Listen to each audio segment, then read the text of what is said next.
I've been involved in a lot of projects, and one thing I know for a fact is it's important to hire the right tree removal service. What are the things that consumers ought to look for? You got a big project, we got to take some trees down, do some limb ups.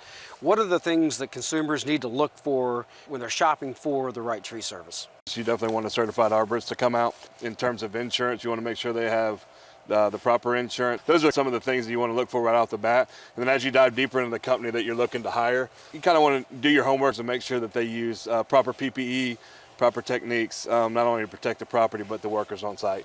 So let's talk about the specifics of this job. You know, you mentioned a number of things that had to get done here. Kind of walk us through the whole process and the things that were important, you know, as we're thinking about the trees that need to get limbed up. Walk us through that process and what you need to consider to make sure that we're taking care of the tree and that job goes just right. Arboriculturally, we try to stay within 20 to 25% and less when we're trimming. On this project, the Lelands, we were just elevating the canopy about 6 foot to get some light for the future plants underneath. Right. So that really wasn't an issue. But if we're raising a big mature oak or something like that, we would definitely want to be sure that we're trimming the proper amount of the ratio so we don't shock the tree in the future and cause it harm.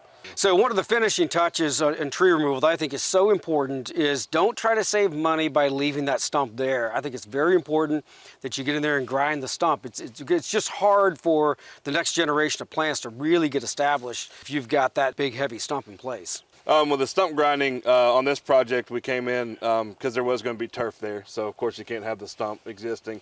So we ground it and went below grade, about 6 inches to a foot below, so they could come in and top dress the soil and prep it for the new turf and plants.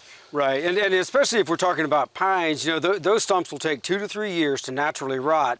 You think about all the tannin that is in a pine stump.